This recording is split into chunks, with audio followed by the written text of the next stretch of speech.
Good day and welcome to our podcast. My name is Aakash Patel, president and founder of Elevate Inc. I'm so excited to have our guest today, Stan Liberatore of Vsummits.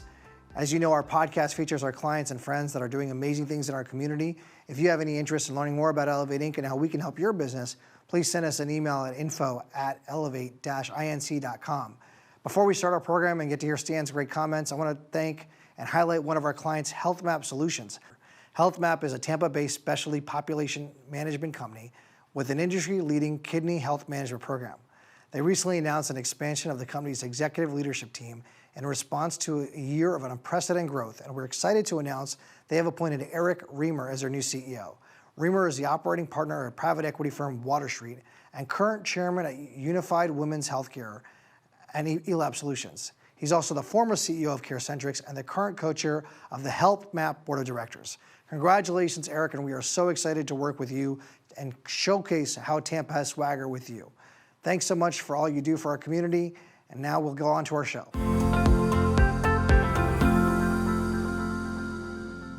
Good day and welcome to our podcast, Elevating Today. My name is Aakash Patel, the president and founder of Elevate Inc., where we talk about business leaders and community leaders that are helping our city. This is season 1, episode 11, and I'm so excited to have our guest, Stan Liberatore of Vsummits. Stan, thanks for joining us today. Thanks for having me, Aakash. I appreciate it. Now, Stan, a lot of people don't know about Vsummits, and I want to talk about that journey. But first, talk about yourself, where you came from, and what your business background is. Sure. Well, I'm a Tampa native. I'm a dying breed. Born and raised, and from the age of 19, I've been an entrepreneur. I have had some corporate jobs. One at Chase and a couple reputable consulting firms. But for the most part, I've always had kind of that entrepreneurial, spirit. And where did that come from at such a young age? I think it was at 19. I don't know. I think it's just by blood. I think like from the womb, I've always just been kind of a disruptive, kid. And I just think I was just misunderstood. I had a real bad case of ADHD and ADD, and but I always had a warm heart, and I always meant well. I just think I was just misunderstood, as my mom would say. And teachers and guidance counselors, they always love me. They always say, "Oh, he has so much potential. You just need to channel that energy."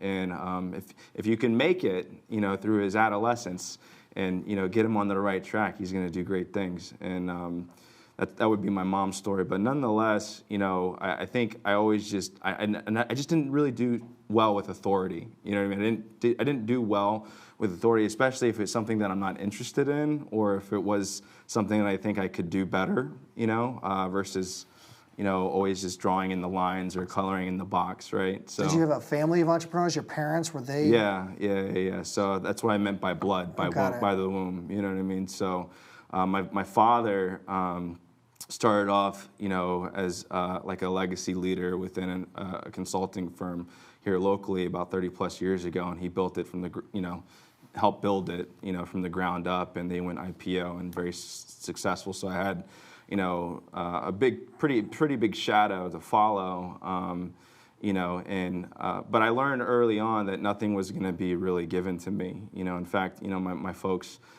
said that you're pretty much on your own. Outside of college will help you, but you're not coming back here after the age of 18. You know what I mean? You're going to pay your own bills. You're going to make your own way, and just learning, and I did learn a lot from corporate America. There are as far as being HR and compliance and processes and certain frameworks that kind of help get your business off the ground. I think that was kind of always a necessity, but long term I always just kind of knew that I was going to be on my own and doing my own thing.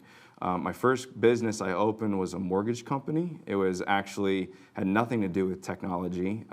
It was finance, and I did really well there. What year was that? That was back in 03. Okay. 04. So the economy was good. Yeah. The economy was really good for real estate until about 08. Until about 2008. That's when. So you rode the wave a little bit. Yeah, I rode the wave. But there weren't many, 20-some-year-olds, you know, making that kind of money, you know what I mean? But at that point in time, you know, anybody can make money, you know what I mean? It was very easy, you know, the government made it very easy for, you know, mortgage brokers, loan officers to make money, you know, but that was like my first like whack at it. I was managing loan officers and we were selling, you know, mortgages, and I got it licensed, you know, and the whole enchilada. But then '08 hit, and then I had to go to work for JP Morgan and clean up a lot of the mess that I made for the next 3 years, you know, which was kind of funny because I used to resell JP Morgan's programs, right, to the consumer, and then and then after selling them, they had this big, you know, all this toxic stuff on their books. So I had to go back and work for them directly to help kind of, you know, mitigate, you know, those losses, right? So, so I learned a lot, but that was like crazy. Like that was very intense, you know, working for a company that big.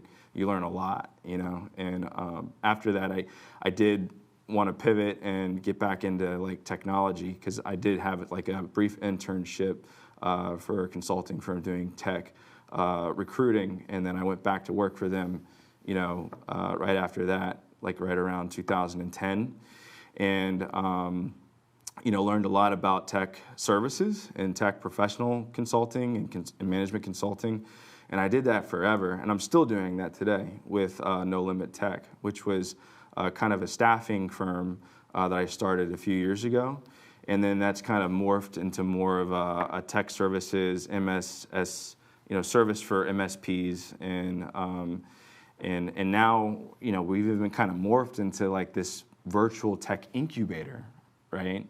So we're actually like funding our own products and project and like prototypes, one of which is like a dating platform called Your Unicorn, and the other is Vsummits. Great. Well, I know that at Elevating we talk about helping our city and helping our city elevate Tampa, and your passion has always been to give back, and that's kind of how Vsummits started. Talk us through the journey through No Limits to Disrupt the Bay to where we are now. Yeah, no, that's a great question, because it was kind of natural with Vsummits. Vsummits is kind of like the big buzz right now, I think, for us. I mean, we're getting a lot of contracts even locked up for the next 5 years to host virtual events, and you know, it was kind of organic and an accident at the same time, really, because we had this kind of philanthropy project that we did called Disrupt the Bay, where we bring together, you know, several innovators and tech entrepreneurs and cabinet level, C-level folks within healthcare and hospitals. It was in 2019, because we were one of the sponsors. The first one was in 2019. Yeah, the first one. Well, actually, no, we had one before that, which wasn't like tokened as Disrupt the Bay, but it was like our first one that was like 100 or so people, and that was more or less like a summit at SoftWorks. Oh, okay, got it, yeah. But it wasn't. We didn't name the program. It was just me trying to pipeline talent locally for my clients, you know, in Tampa Bay, so that way I could deliver, staff aug and labor to my clients. And that's kind of like, you know, it's all about pipeline, you know what I mean, the talent pipeline. Like, it's very demanding right now, and that's kind of, you know, in my mind, what I knew I needed to do as far as, delivering effectively to my clients is to, you know, make sure I have like events and stuff like that, you know, so we can kind of cater to them, and also from a consulting perspective, get people to work, right? We need to get people to work, you know, and that's always been the theme, you know, for the last 10 years of my life, is just, that's my life, is just getting people to work. So Disrupt the Bay, to your point, I knew needed to, more than just getting people to work, I thought that instead of like just using, like, because we were going to sell tickets and we were going to get these sponsorships, but, you know, we didn't really know what to do with the money. Even my first event at SoftWorks, we made like a couple grand, and I was like, well, what are we going to do with this money? You know what I mean? I felt kind of like bad. I'm like, I just made this money. I'm not really in events services or events management, you know, so I thought, you know, why don't we just like give it away? You know, like, I don't really think anyone's really doing that, like making just money off of an event and giving it away. Not that I knew of anyway, but I'm not in the event space, so I didn't know that I was actually a marketing person at the time. But over time, I've learned that that's kind of the case. And Disrupt the Bay, you know, I had a few friends, you know, that were impacted by pediatric cancer, and that's kind of always been something that kind of pulled at my heartstrings. You know, with me having like 3 boys of my own, I could kind of just imagine what it would be like to, you know, be impacted in that way. And you know, I said, let's just give this money away. You know what I mean? Let's have a big event, and let's get a bunch of synergies between, you know, healthcare tech leaders and, you know, students that are in that space and the tech industry, and also bring, you know, kind of a philanthropic spin to it, and just give all the proceeds away. So, and that's what we did, you know, and that's what we did this year too. And that was kind of crazy because we had to pivot virtually, you know. So talk about the pandemic impact on that event, and then how it led into Vsummits. Yeah, so that's why I was like kind of thrown, because, you know, the year that you sponsored, the first year that you sponsored Disrupt the Bay, it was an on-prem event, but we weren't really prepared to go virtual at all, you know, at all. And when COVID hit, or not when COVID hit, it was kind of progressive, but when the lockdown happened, and it was almost seemed like permanent at the time, like, oh my God, the world's shutting down, you know. In my mind, I'm like worried, like I could sense the fear and the worry, and then I immediately thought, well, there's definitely like opportunity here, you know. And I was almost kind of like salivating as I was, you know, reflecting on what could be done. And, you know, when I started geeking out on the virtual event space and, you know, the digital platforms that are out there, you know, to kind of cater to, you know, this domain or this industry, and it was very light. And I thought, you know, maybe we should get aggressive about that. I had a member of our board of Disrupt the Bay very excited about it, and I kicked him some seed money. I said, you can start this thing, and we'll name it something, and let's see what happens, and, you know, we can go to market with it. And that was kind of like what had happened, right? And it blew up. It blew up. You know, in a good way. In a good way. In a good way. In a good way. We managed to raise the same amount of money that we raised last year on prem. We had the same number of folks just about at the event virtually. The content was phenomenal. We had, you know, about 20 executives from the largest healthcare systems in the country there. You know, and I got tons of great feedback. And then when that was successful, I brought in another business partner, because I wasn't really prepared to exhaust that much capital, right, for something that was gonna, take off that quickly, right? So that's just kind of where we're at. So Vsummits, you know, people are going to talk to you all the time, and they're going to compare what we all know in the virtual world to like Zoom or Microsoft Teams. How would you summarize Vsummits to the business leaders that are watching today that actually normally have trade shows and conferences, but they can't next year because of whatever's going on in our world? What sets Vsummits apart? I think it's something that I've been kind of proud mentioning. I've coined this phrase. It's events management as a service, right? And that as a service piece is, I think, most important. There's a lot of platforms out there that you can choose, you know, dozens to host an event. But I think our sauce is, you know, a platform's only as good as the exposure that you get it, right? So at the end of the day, it's really all about promotion and marketing, right? I've used them all, but I think, you know, our platform, I mean, I know I'm biased, but I think our platform is very immersive and fun and engaging, and it's almost a one size fits all, right? So whether you're doing, you know, just a webinar or a training or a classroom, training, or, you know, doing some continuous education, or even a large event, you know, 100, 1,000, you know, people, you know, it's the networking experience is a little bit more intimate than on Zoom or Teams. But again, to my point earlier, most virtual events, they have about a 30 to 50% fall off with their registrations, because people just don't feel like that they got a whole, I mean, everyone's doing Zoom, everyone's doing Teams. There's a lot of fatigue. I mean, you'll hear that everywhere, with the fatigue that people are getting, just, because that's how they're working now, between all the big tech companies and the rest of the companies adopting the WFH model. It's, it's kind of created a lot of like, anxiety, depression, there's a lot of things that are wrong with this, and humans still need that connection, right? And that's kind of a gap that we're still researching, kind of the hybrid model where, folks are still having on-prem or on-site elbow-to-elbow events, and they're still getting to drink their cocktails and shake hands, and then, but also giving the other 50% of the population that's still kind of, not necessarily ready to go back on site yet, a solution. Is that the future of events, you think? That is the future of events. So we won't have 1,000-person ballrooms. It'll be. I don't think so. No. Yeah, I mean, we're already locking up contracts for the next 5 years. I told you that. Yeah. It's already happening. It's not. COVID has completely disrupted the event space and just the way of life, right? So I'm not saying that it's going to be completely virtual, right? But to based on everything that I've seen and the demand, right, and the asks that I've been getting, and the contracts that we've been locking up, it's going to be 50-50. So talk about the revenue model, because companies out there are watching and they're saying, well, if it's going to be a hybrid world, I might as well get ahead of the game.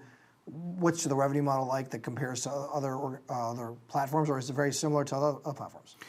Well, again, our sauce, I think, is the services. Like, I have a team of 16, between designers and little social media, junkies. But, they're, it's about marketing, for us, so we really try and, tailor each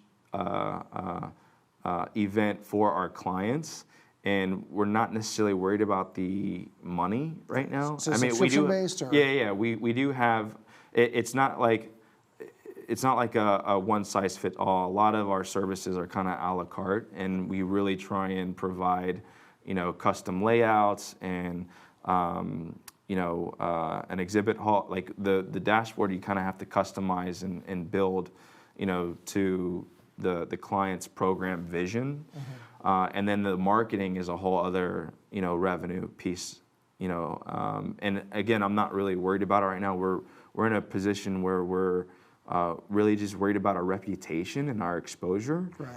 And we really just want to get out there and get the word out that we can deliver. So, the pricing, some stuff I've done pro bono, especially for like not-for-profits that are really, really lean with marketing. Fortunately, we have some really good business partners that are supporting us, and they support our vision. And as soon as we get the word out that we can deliver these services and do a good job, that's when we're going to be. Of course, we have an idea of what we're going to charge, like on a fixed by fixed base, but really it's really difficult to give you like a set price, because we've been doing a lot of like, okay, what do you want, like from a consultative perspective, we'll actually sit down with the client and say, okay, this is what you need. What are you looking at getting? How many attendees do you want? How many attendees do you want to stay? How many sponsors do you want to get? Do you want us to do sponsorship acquisition? Do you want us to help you with the registration retention? Do you want us to, from that, and once we gather all that information, then we can properly, figure out what the ad spend's going to be, to Facebook, LinkedIn, Instagram, Twitter, all that thing. That's a unique proposition. The sponsorship acquisition, I don't hear a lot. So that's great. Right. And so, are you targeting certain industries, or are any locations, or just if a company's out there that normally hosts a conference, Vsummits is an alternative? Yeah, our biggest targets right now, there's 3 peaks, 3 pillars. It's healthcare, higher ed, and not-for-profit. Okay. So healthcare is kind of probably priority, because with privacy and HIPAA and PCI and all that stuff, like that's something that we're focusing on, and becoming system and device agnostic is also really important to that industry, and then the rest will will be able to adopt. You know, I feel like as long as you prepare for the hardest domain, you can kind of you know, scale it from there. So in you know, people out there that are watching, they want to start businesses. They see you not only starting one company, but having a couple others. Yeah. And now you're funding companies. You're more of an investor, or Yeah. or you could say an advisor to corporations now. Yeah. What are the biggest challenges for someone that comes to you today that says, "Hey, I want to start a business. You know, give me some advice." What do you tell people when they want to come to you for advice for starting businesses? You know, make sure you have thick skin.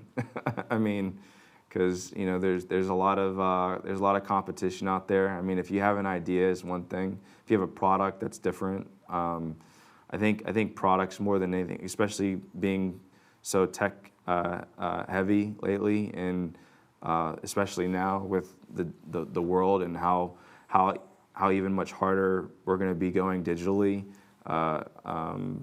You know, just make sure you have thick skin, and you know, if you have an idea, I wouldn't give up. You know, I think there's a lot of naysayers out there, and 90% of the population, you know, have ideas, right, and they just don't execute, right.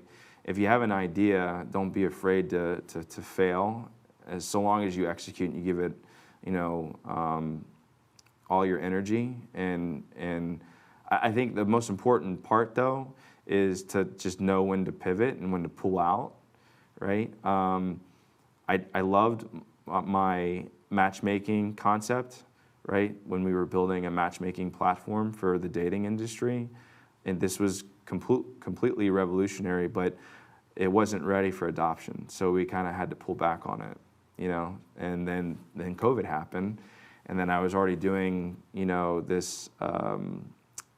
You know, program for Disruptive Bay, Right. And you know, I just kind of, you know, I just kind of bob and weaved a little bit, and said, hey, you know, and it was organic, right? So it was, I think just knowing what you're good at and where your strengths are, right? And like if you have an idea, you know, I'm not going to be a basketball player, right? I'm not going to be able to slam dunk anytime soon. So I'm not going to invest a whole lot of time, you know, into practicing playing basketball, right? There's a question a mentee the other day asked me. They're like, well, you know, Stan, you know, because, you know, there's this big buzz around crypto and everything that's going on with fintech. And, you know, I used to be a day trader. You know, I mean, I used to, you know, geek out on tokens and trading crypto. You know, but then I lost my ass. Right? Can I say ass? I'm sorry. You said it. I lost my rear. Yeah. You know, and you know, so I just decided not to invest anymore. And now look at it. It's up to 17,000. You know, BTC is peaking at 17,000. And my hats are off to those people that bought when it was, you know, when it was crap, you know, a couple of years back, you know, when the market tanked, you know, and they're making a killing right now. But if it were me, I'd probably sell right now. I would sell it. You know, and I'm probably going to get a lot of hate right now for saying that, because, you know, if you hold it, you know, you want people to buy it, right? Right. You don't want it to be unloaded. But at the same time, is it really going to be the universal currency? Is BTC really going to be universal? I don't think so. You know what I mean? So I'm not going to invest a whole lot of time into, I mean, blockchain I believe in. I believe in blockchain. I believe in that technology. I think there's a use case for every industry for blockchain, right? And I think the future of blockchain is looking very, very bright, even more now, right? But at the same time, you know, I don't want to. I wasn't good at day trading, so I'm not going to focus on day trading, right? I already.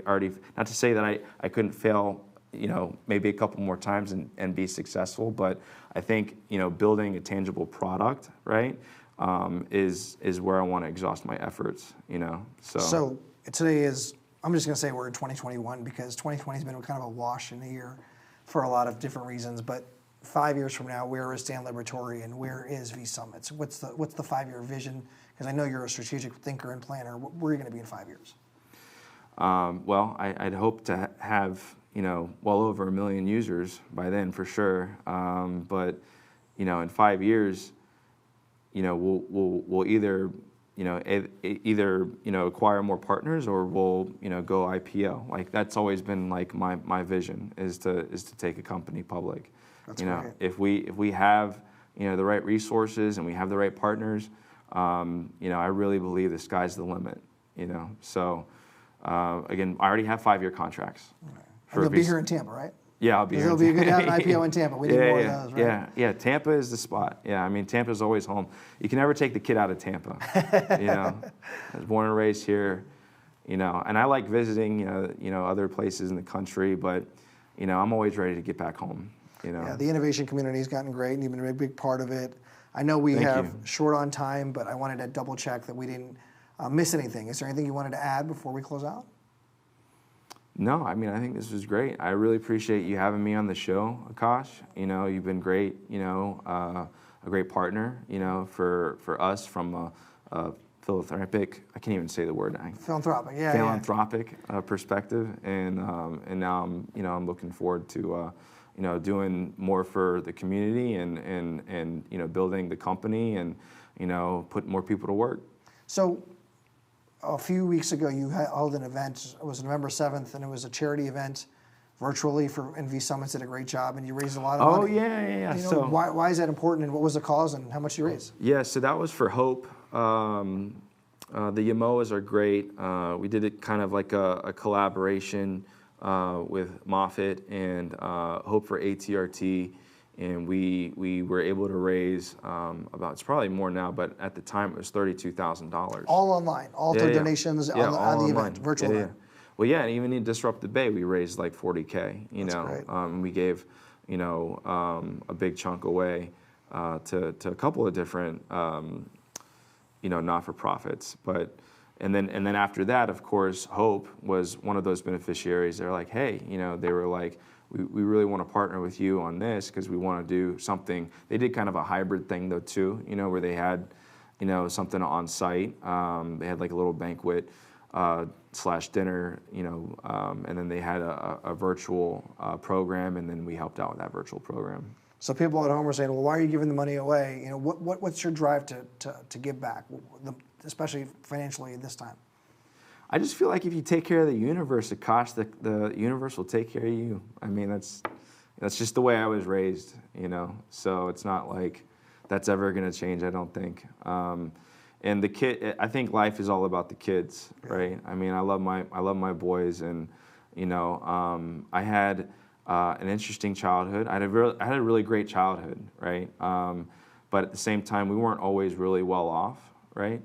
We weren't really doing well until about the age of 13. I can remember just snacking off of oodles and noodles, and I don't know if you remember that little Kitty Ling cuisine with the little penguin on it, and the brownie and the little chicken thing. Like I lived off that microwave dinners. Yeah. And I just feel like it's all about the kids at the end of the day. And there's other families out there that need help, and especially when they're going through something as traumatic as their baby or their child, diagnosed with ATRT or neuroblastoma, and they're up to their ears in medical bills.